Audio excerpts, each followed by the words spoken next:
চারটি জিনিস নবী মুস্তাফার হাদিস অনুযায়ী যদি বৈধ থাকে চলবে, বৈধ না থাকলে চলবে না। ঠিক না বেঠিক? জোরে বলতে হবে। কিন্তু এমন বৈধ যে কিয়ামত পর্যন্ত কেউ অবৈধ প্রমাণ করতে পারবে না। সর্বপ্রথম আপনাদের সম্মুখে দলিল দিব, মৃত্যু ব্যক্তির পক্ষ থেকে কোরআন তেলাওয়াত করা যাবে কিনা। আমার দিকে একটু লক্ষ্য করে শুনেন। একজন ওয়াহাবীর সাথে আমার কথা হলো, সেই বলছে মৃত্যু ব্যক্তির পক্ষ থেকে কোরআন তেলাওয়াত করা যাবে না, হারাম বা নাজায়েজ বিভিন্ন রকমের ফতোয়া দিল। আমি তাকে দলিল দিলাম উঠাও পবিত্র কোরআন, উঠাও হাদিস শরীফ। সর্বপ্রথম দলিল দিলাম মাজমাউজ জাওয়াইদের মধ্যে হাদিস। মাজমাউজ জাওয়াইদের মধ্যে হাদিস কি? নবী পাক সাল্লাল্লাহু আলাইহি ওয়াসাল্লামের সাহাবী তাবি হযরতে লজলজ রাহমাতুল্লাহ আলাইহি, ইনি হচ্ছেন তাবি, ইনার বাপ হচ্ছেন সাহাবী। তিনার বাপ ইন্তিকালের পূর্বে নিজের ছেলে তাবেঈ লজলজ রাহমাতুল্লাহ আলাইহিকে বলছে, বেটা আমি যখন মারা যাব আমাকে কবরস্থ করার পর আমার কবরের পায়ের দিকে সূরা বাকারার প্রথম অংশ পাঠ করবে, মাথার দিকে শেষ অংশ পাঠ করবে। একটু জোরে বলতে হবে সুবহানাল্লাহ। সাহাবী নিজের সন্তানকে কি বলছেন? যে আমার কবরের পাশে কোরআন তেলাওয়াত করবে, এই রকম বলতে আমি আমার নবীকে শুনেছি। মানে মৃত্যু ব্যক্তির জন্য কোরআন তেলাওয়াত করা সাহাবী আমার নবী থেকে দলিল পেয়েছে। একটু জোরে বলতে হবে সুবহানাল্লাহ। তারপর শুনেন, ইমাম জালালউদ্দিন সিয়ুতী রাহমাতুল্লাহ আলাইহি নিজের কিতাব শারহুস সুদুরের মধ্যে লিখতেন, কি লিখতেছেন? তিনি বলছেন আনসার সাহাবায়ে কেরাম যারা নবী পাকের সহযোগিতা করেছিলেন, দ্বীনের সহযোগিতা করেছিলেন, তিনাদের জামানায় যদি কোনো ব্যক্তি মারা যেত, তিনারা ওই মৃত্যু ব্যক্তির কবরের পাশে গিয়ে কোরআন তেলাওয়াত করত। জোরে বলতে হবে সুবহানাল্লাহ। শুধু তাই নয়, নবী পাক সাল্লাল্লাহু আলাইহি সাল্লামের সহিহ হাদিস, নবী পাক বলছেন তোমরা মৃত্যু ব্যক্তির জন্য সূরা ইয়াসিন তেলাওয়াত করো, তোমরা মৃত্যু ব্যক্তির জন্য সূরা মুলুক তেলাওয়াত করো। আমার নবীর বিভিন্ন হাদিস রয়েছে। তাই এই সমস্ত হাদিসকে একত্রিত করে বড় বড় ইসলামিক বিজ্ঞানগণ, বড় বড় ইসলামিক বিদ্বানগণ, ফুকাহায়ে কেরাম, মুহাদ্দিসিনে কেরাম ফতোয়া কি দিয়েছেন? বিশ্ববিখ্যাত ফকিহ ইমাম ইবনে কুদামা রাহমাতুল্লাহ আলাইহি নিজের কিতাব আল মুগনি, সৌদি আরব থেকে ছাপানো, আলহামদুলিল্লাহ কিতাবটি আমি কিনেছি। সেই কিতাবের মধ্যে ফতোয়া দিয়েছেন যুগ যুগ থেকে মুসলমান নিজের বাবা মারা যাওয়ার পর, মা মারা যাওয়ার পর, ছেলে মেয়ে আত্মীয় স্বজন মারা যাওয়ার পর মানুষকে ডেকে একত্রিত করে শহরে হোক দিহাতে হোক যে কোনো জায়গার মুসলমান হোক মৃত্যু ব্যক্তির জন্য কোরআন তেলাওয়াত করে, আর সেই তেলাওয়াতের সওয়াব মুর্দার কবরে যায়। ইজমাউল মুসলিমিন, এই বিষয়ে মুসলমানদের ইজমা আছে, ঐক্যমত আছে, কাউরির কোনো মতভেদ নাই। জোরে বলুন সুবহানাল্লাহ। তাহলে বুঝা কি গেল? 700-800 বছর পূর্বে এই বিষয়ে কাউরির কোনো মতভেদ ছিল না। এটা সাহাবার যুগ থেকে চলে আসছে, মৃত্যু ব্যক্তির পক্ষ থেকে কোরআন তেলাওয়াত করা, আর সেই তেলাওয়াতের সওয়াব মুর্দার কবরে যায়। জোরে বলুন সুবহানাল্লাহ। এইবার আমি আরেকটি দলিল দিলাম। বিশ্ববিখ্যাত মুহাদ্দিস যার কিতাব পড়ে মৌলভী আলিম হয়, ইমাম জালালউদ্দিন সিয়ুতী রাহমাতুল্লাহ আলাইহি নিজের কিতাব শারহুস সুদুরের মধ্যে লিখতেছেন মানুষজনকে ডেকে মৃত্যু ব্যক্তির জন্য কোরআন তেলাওয়াত করা এটা জায়েজ আছে, আর ওই তেলাওয়াতের সওয়াব মুর্দার কবরে যায়। জোরে বলুন সুবহানাল্লাহ। লা মাযহাবী যারা নিজেকে বলে আহলে হাদিস, ওয়াহাবী নজদীজের লেখা কিতাব ফাতাওয়া সানাইয়ার মধ্যে লেখা আছে জীবিত ব্যক্তি যখন মৃত্যু ব্যক্তির পক্ষ হতে কোরআন তেলাওয়াত করে, সেই তেলাওয়াতের সওয়াব মুর্দার কবরে আমার আল্লাহ পৌঁছিয়ে দেয়। জোরে বলুন সুবহানাল্লাহ। আমার আল্লাহ পৌঁছিয়ে দেয়। অসংখ্য দলিল দ্বারা প্রমাণিত, ওয়াহাবীদের কিতাব ও দলিল, মুহাদ্দিসদের ফতোয়া রয়েছে, ফুকাহায়েদের ফতোয়া রয়েছে, নবী পাকের সহিহ হাদিস বিদ্যমান, মৃত্যু ব্যক্তির পক্ষ থেকে কোরআন তেলাওয়াত করা জায়েজ আছে। জোরে বলতে হবে সুবহানাল্লাহ। এইগুলো দলিল যখন বললাম, ওয়াহাবী বলছেন হুজুর এতগুলো দলিল যখন আছে তাহলে তেলাওয়াত করা অবশ্যই যায়, মানে জায়েজ মানলো। তারপরে বলছে তো ভাড়া করে লোক নিয়ে এসে লাভটা কি হুজুর? ভাড়া করা লোক নিয়ে এসে লাভ কি? মানে কেন? ও যে আমার বাপ মারা গেল আমি কোরআন তেলাওয়াত করব, আমি দোয়া করব, ভাড়া করা হুজুর কেন নিয়ে আসবো? ভাড়া করা খালতিপুর মাদ্রাসার তালিব ইলম কেন নিয়ে আসবো? ভাড়া করা মৌলবি কেন নিয়ে আসবো? গ্রামের লোক কেন নিয়ে এসে কোরআন তেলাওয়াত করব? এই যে ভাড়া করে ডেকে নিয়ে এসে কোরআন তেলাওয়াত করা, এটা হচ্ছে বিদআত, এটা হারাম। আমি ওকে বললাম তোমার বাপ মায়ের বিয়ে যে মৌলবি পড়িয়েছিল ওটা ভাড়া করা ছিল না, তোমার বাপের জন্ম দেওয়া বেটা ছিল। জি ওয়াহাবিদের মসজিদের ইমাম কি টাকা দিয়ে রাখে না এমনি রাখে? কথা বলতে হবে বাবা। তখন ভাড়া করা ভুলে যায়। ইমানের পরে সর্বোচ্চ ফরজ হচ্ছে নামাজ। এই জোরে বলেন ঠিক না ঠিক? এলাকাতে কিছু লোক বেরিয়েছে বলছে আমার কবর আমার পীর সাহেব চলে আসবে, নামাজের দরকার নাই। হ্যাঁ, ওর পীরের খবর কি হবে আল্লাহ জানে। আমাদের নবীর নামাজ মাফ হয়নি, আল্লাহ বলছেন মেহবুব সারা পৃথিবীর উপরে 5 ওয়াক্তের নামাজ ফরজ করেছি, তোমার উপরে 6 ওয়াক্তের ফরজ করলাম। রাতের নামাজ আমার নবীর উপরে ফরজ ছিল, জিজ্ঞাসা করবেন মুফতি সাহেবকে। তো আমার নবী সর্বশ্রেষ্ঠ ব্যক্তি, আল্লাহর পরে সবচাইতে মর্যাদাওয়ালা, তিনার উপর আরো নামাজ বেশি ফরজ। আর এখন কিছু লোক বেরিয়েছে ওই যে আমাদের কবর আমাদের পীর সাহেব চলে আসবে, নামাজের দরকার নাই। এই মাল আছে না নাই বাবা? যে পীরের কি খবর হবে, তোর কি খবর হবে? মর আগে মইরা দেখ, তারপর বুঝতে পারবি। আবু বকর সিদ্দিকের জুতোর ধুলার সামান নয় আজকের কোন পীর। আমার নবীর কদমের ধুলার যা সম্মান, আজকের কোন পীরের অত সম্মান নাই। পীর ধরা শরীয়তে হারাম নয়, পীরের মুরিদ হওয়া সুন্নাত জায়েজ হতে হবে, কিন্তু পীরের মুরিদ হলে নামাজ মাফ হয়ে যায়। কোথায় পেল? এ ভণ্ড কি ভণ্ড না বাবা? জোরে বলতে হবে। যেই মৌলবি বলছে আমাদের কবরে আমাদের পীর আসবে, ওই মৌলবির জালসা শোনাটাই হচ্ছে হারাম। ওয়াকে তওবা করতে হবে, কালমা পড়ে মুসলমান হতে হবে, নচেত ওই মৌলবির বক্তব্য শোনা যাবে না। কারণ কোন মুসলমানের কবরে না কোন পীর আসবে, না কোন সাহাবী আসবে, না কোন সাহাবী আসবে, না কোন আপনার ওলি আসবে। মুসলমানদের কবরে আসবে তো তাদের রাসূল মুহাম্মদুর রাসূলুল্লাহ আসবে। বলেন সুবহানাল্লাহ। নবী আসবে আমাদের কবরে। আপনার পীর মারা গেলে পীরের কবরে নবী যাবে। আমার পীর ইন্তিকাল করেছেন, আমার পীরের কবরে নবী গেছেন। নবী সবারই কবরে আসবে, কিন্তু কোন মুরিদের কবরে কোন পীর আসবে শরীয়তে দলিল নাই। এই দলিল তৈরি হয়েছে বাজারে। কথা বুঝে এসছে বাবা? আপনাকে যদি কোন পীর বলে আমার হাতে মুরিদ হয়ে যাও, নামাজের প্রয়োজন নাই, তাহলে মনে করবেন যে মুসলমানই লয়, তো পীর কি করে হতে পারে? ইসলামের ফতোয়া হলো আল্লাহ প্রত্যেক মুসলমানের উপরে নামাজকে ফরজ করেছেন। যদি কোনো ব্যক্তি নামাজকে হালকা মনে করে, হালকা, ও কাফির হয়ে যায়। নামাজকে হালকা মনে করলে কাফির হয়ে যাবে। নামাজকে ফরজ না মনে করলে কাফির হয়ে যাবে। নামাজকে হাকির মনে করলে কাফির হয়ে যাবে। কোন ব্যক্তি যদি বলে নামাজ আল্লাহ ফরজ করলে পড়লেও হবে, না পড়লেও হবে, ও কাফির, ওর বউ তালাক। তাহলে কোন পীর যদি বলে আমার মুরিদ হয়ে যাও, নামাজ লাগবে না, ও তো পাক্কা কাফির। ওর স্ত্রীটাও ওর স্ত্রী নাই, তাহলে ওর হাতে মুরিদ হওয়া যাবে?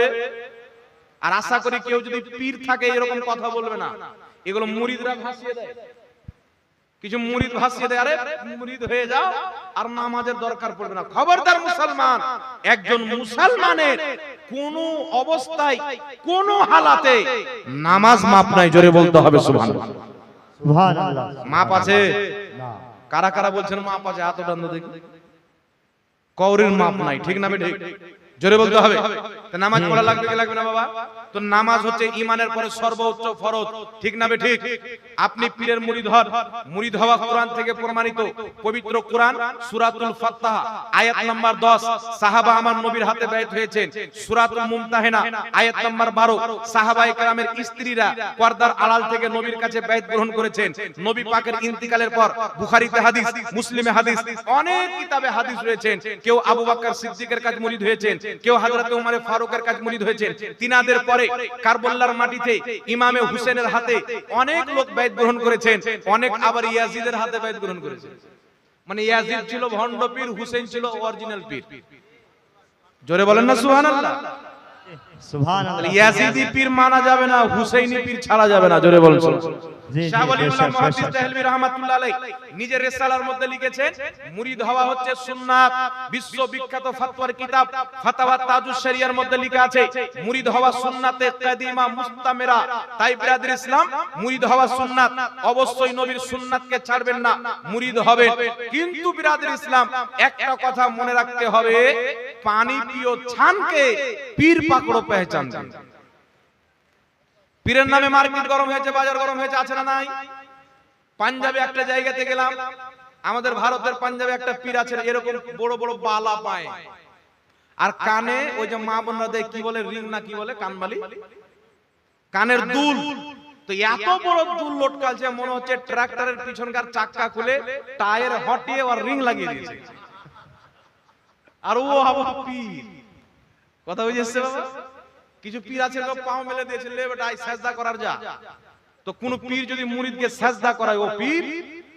এই জোরে বলেন না, সাজদা আল্লাহ ছাড়া কাউকে করা যাবে না, আল্লাহ ছাড়া কাউকে সাজদা চলবে না। কোন পীর তো পীর, আমার আপনার নবী যিনি সারা পৃথিবীর পীর, নবীগণেরও পীর, আমার আপনার নবীর দরবারে সাহাবা বলছেন, হুজুর ইয়ামান দেশের বাদশাকে দেখলাম, তার মান্যওয়ালারা তাকে সেজদা করছে, আমরা মনে ভাবলাম আপনি তো দোজাহানের বাদশা, আপনাকে সেজদা করি। নবী বললেন, খবরদার, আল্লাহ ছাড়া কাউকে সেজদা করা বৈধ নয়। যদি বৈধ হতো আল্লাহ পাক আদেশ দিতেন সর্বপ্রথম মহিলাদেরকে তাদের স্বামীকে সেজদা করতে বলতেন। কিন্তু ইসলামে আল্লাহ ছাড়া কাউকে সেজদা করা যাবে না। তো যদি মুহাম্মদ রাসূলুল্লাহকে সেজদা করা হারাম হয়, তোর পীর কত বড় লাট সাহেব বেটা? বেশ, জি, পীর মানে আমি হারাম বলছি না, আমি নিজে আলহামদুলিল্লাহ পীরের মুরিদ। বড় পীর আব্দুল কাদের জিলানী পীরের মুরিদ, খাজা মুঈনুদ্দিন চিশতি পীরের মুরিদ, ইমামে আজম আবু হানিফা পীরের মুরিদ, ইমাম সানাআনী পীরের মুরিদ। আপনার হাজারো দুনিয়াতে এমন কোন ওলি নাই, আল্লাহ ওয়ালা নাই যার পীর নাই। একটু জোরে বলেন না সুবহানাল্লাহ। তাই বিশ্ববিখ্যাত মুফাসসির ইমাম ফখরুদ্দিন রাজি রাহমাতুল্লাহ আলাইহি নিজের কিতাব তাফসিরে কবিরের 11তম খণ্ড 198 নম্বর পৃষ্ঠা, বেইরুত লেবাননের ছাপ, সেই কিতাবের মধ্যে বলেছেন, নিজের জামানার সমস্ত হক্কানি পীর মুর্শিদের অন্তরে মুহাব্বতকে রেখে, আদবকে রেখে একজনের হাতে বাইত হতে হয়। জোরে বল সুবহানাল্লাহ। আর একটু জোরে বলতে হবে সুবহানাল্লাহ। তাই ব্রাদার ইসলাম, ওই পাঞ্জাবের একে দেখলাম নামাজ নাই, রোজা নাই, কিছু নাই, বড় বড় ফটো চিপকে রেখেছে। আচ্ছা বলেন তো বাবা, কোন মুরিদ যদি বলে যে আমার পীরের ফটো আমার ঘরে রাখবো, এটা জায়েজ না না জায়েজ? জোরে বলেন। শুধু না জায়েজ নয়, হারাম, মুতাওয়াতির হাদিস থেকে প্রমাণিত হারাম।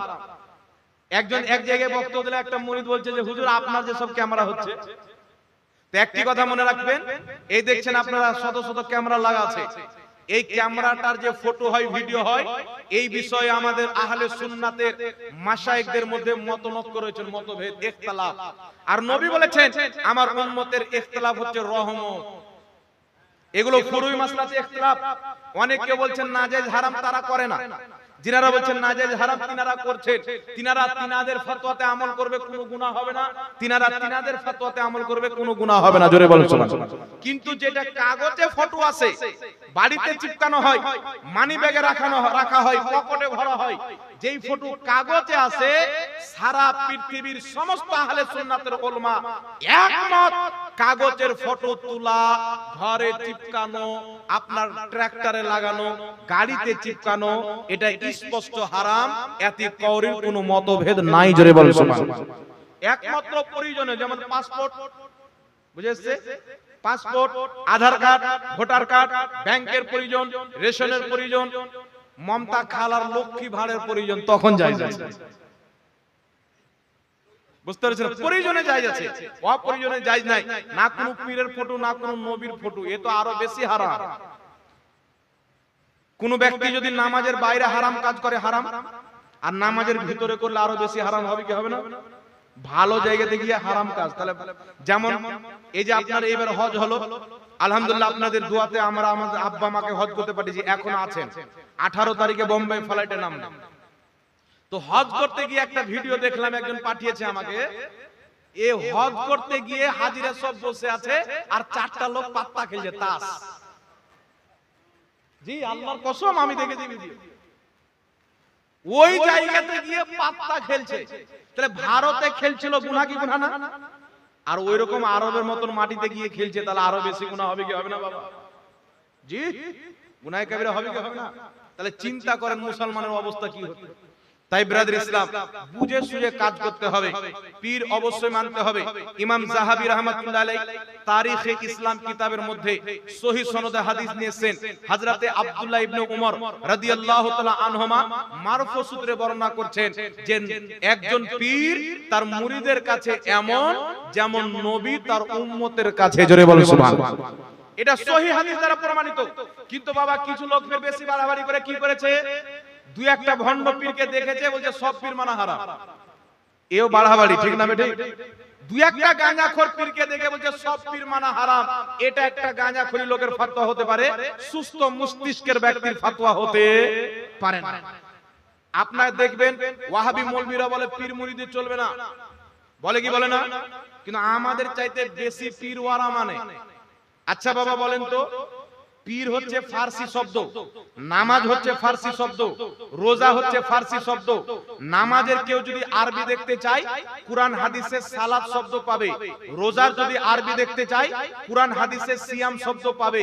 সেই রকম পীরের যদি আরবি দেখতে চায় তাহলে শেখ শব্দ পাবে। কি শব্দ পাবে? শেখ। একটা উদাহরণ আপনাদেরকে দিই, জ্ঞানী গুণী লোক আপনারা বসে আছেন।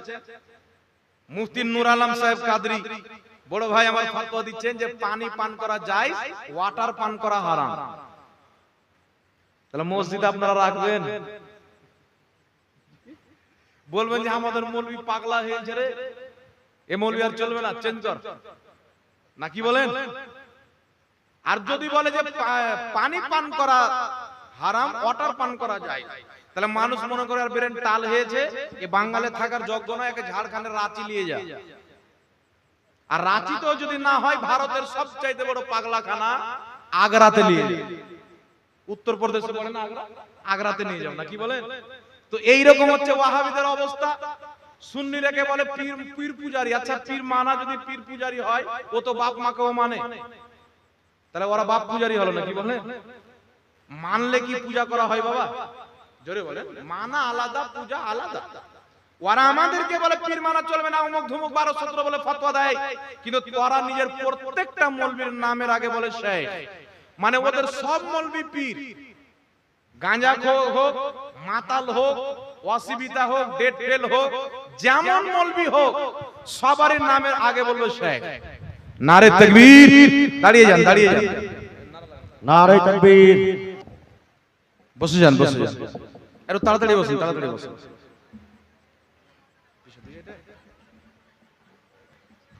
বসে যান, আপনারা নিজের জায়গাতে বসে যান।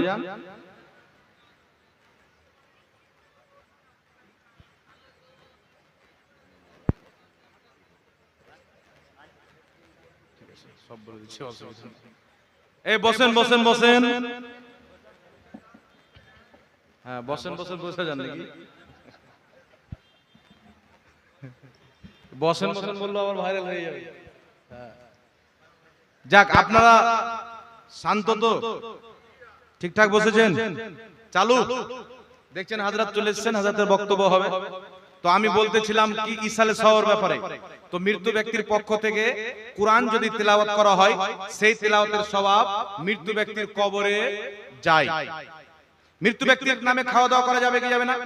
ইমাম জালালউদ্দিন সিউতি শারহ সুদুরের মধ্যে লিখেছেন, মৃত্যু ব্যক্তির পক্ষ থেকে গরীব মিসকিন আত্মীয় স্বজনকে খাওয়া দাওয়া করানো এটা জায়েজ আছে। কিন্তু বিরাদর ইসলাম আমাদের দিকে একটা জিনিস হয়, ওরা বিয়ের মতন ভোজ ভান্ডার লাগিয়ে দেয়। তো মৃত্যু ব্যক্তির নামে 40-4 মিসালে সওয়াব করলে গরীব মিসকিন গুলোকে দাওয়াত দেন বেশি করে। কথা বুঝেছে? এদেরকে খাওয়াবেন, নেকি বেশি আপনার পিতামাতার কবরে যাবে।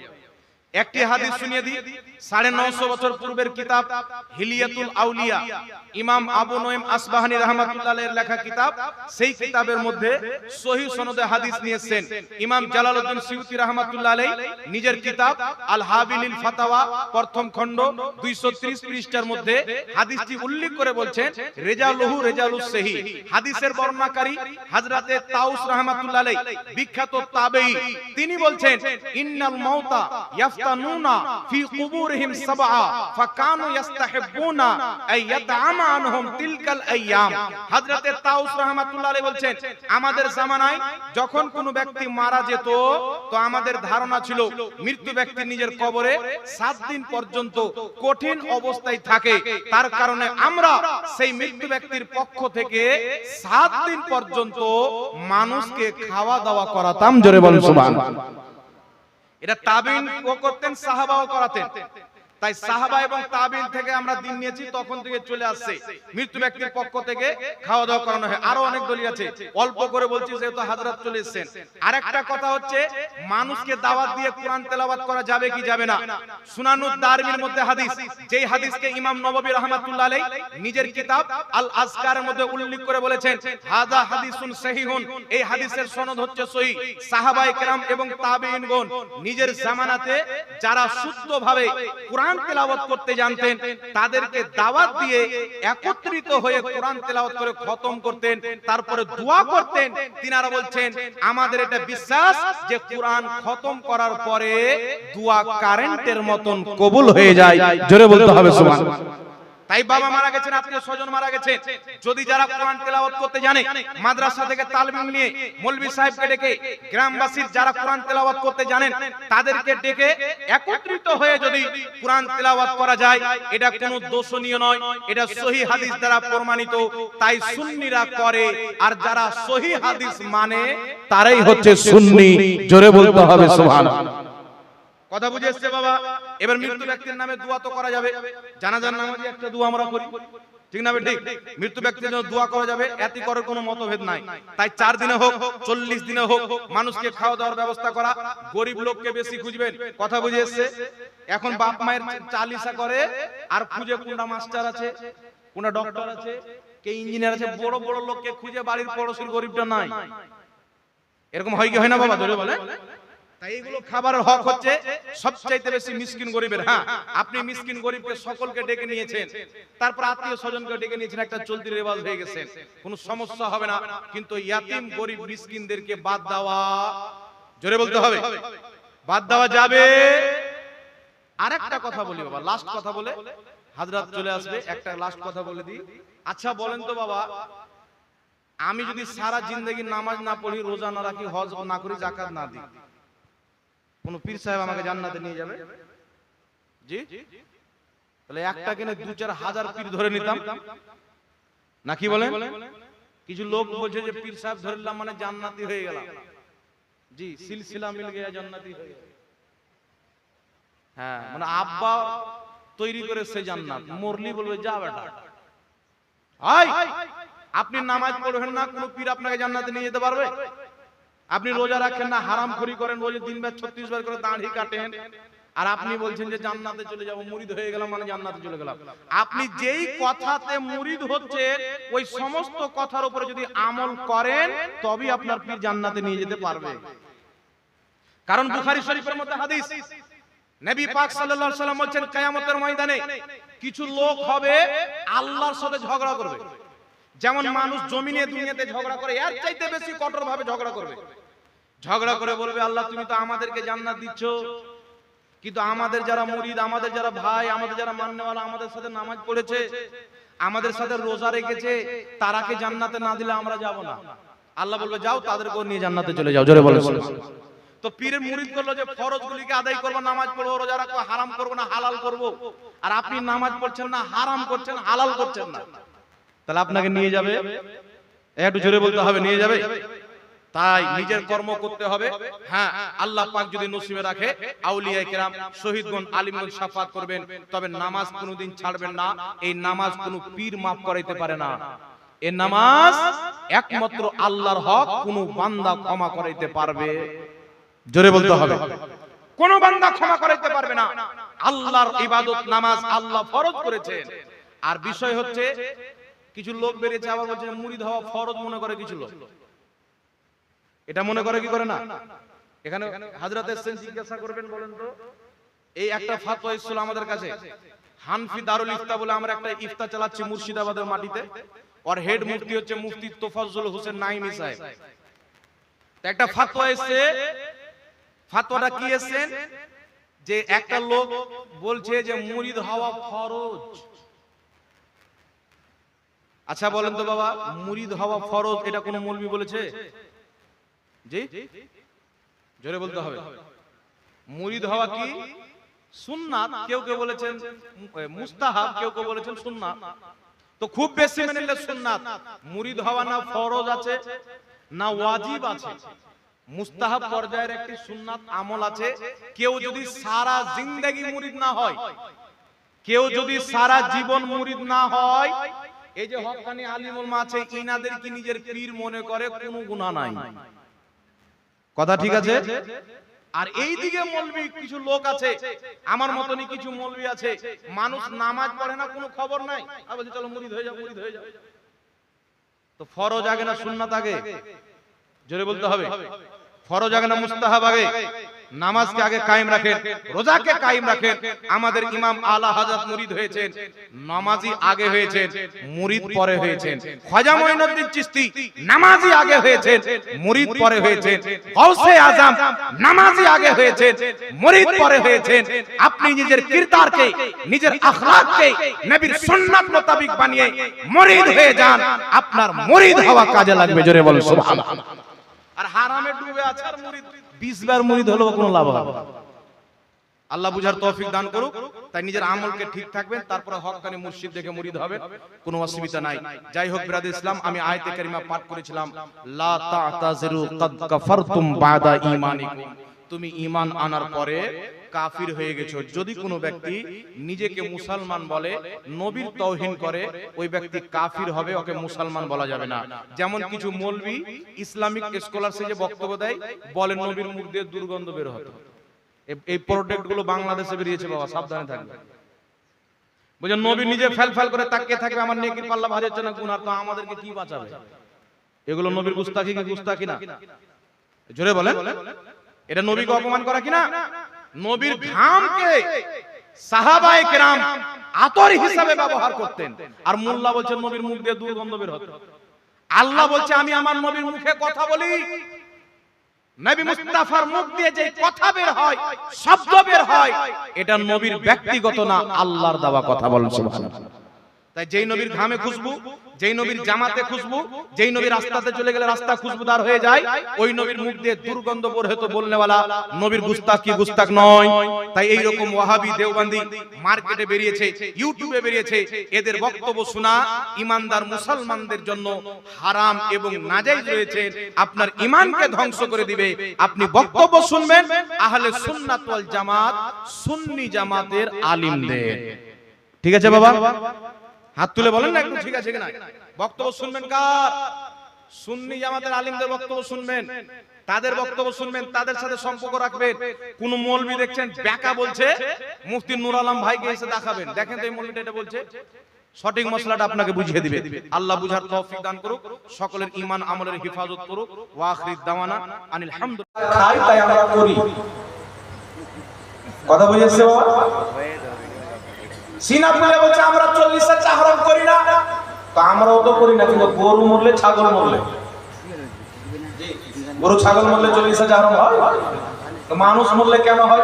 সাহাবায়ে কেরামের জামানে গরু মরেছে, ছাগল মরেছে, এই সালে সওয়াব হয়নি, মানুষ মরেছে, এই সালে সওয়াব হয়েছে। আর জোরে বলতে হবে সুবহানাল্লাহ। তো সাহাবায়ে কেরামের জামানায় গরু মরলো, ছাগল মরলো, এই সালে সওয়াব হলো না, আর আপনারা করেন না, তো আপনাদের মানুষ গরু ছাগল থাকলে করিয়েন না। সাহাবার মানুষ মরেছে তো করেছে। আপনাদের সম্মুখে কয়েকটি দলিল দিচ্ছি বাবা, লক্ষ্য করে শুনবেন। এই বিষয়টা একটু ক্লিয়ার করে দিই, মানুষের জন্য ভুল ঢুকে যায়। একটা লোক আছে, ওর বেটির বিয়ে দিয়েছে ওয়াহাবি বাড়ি।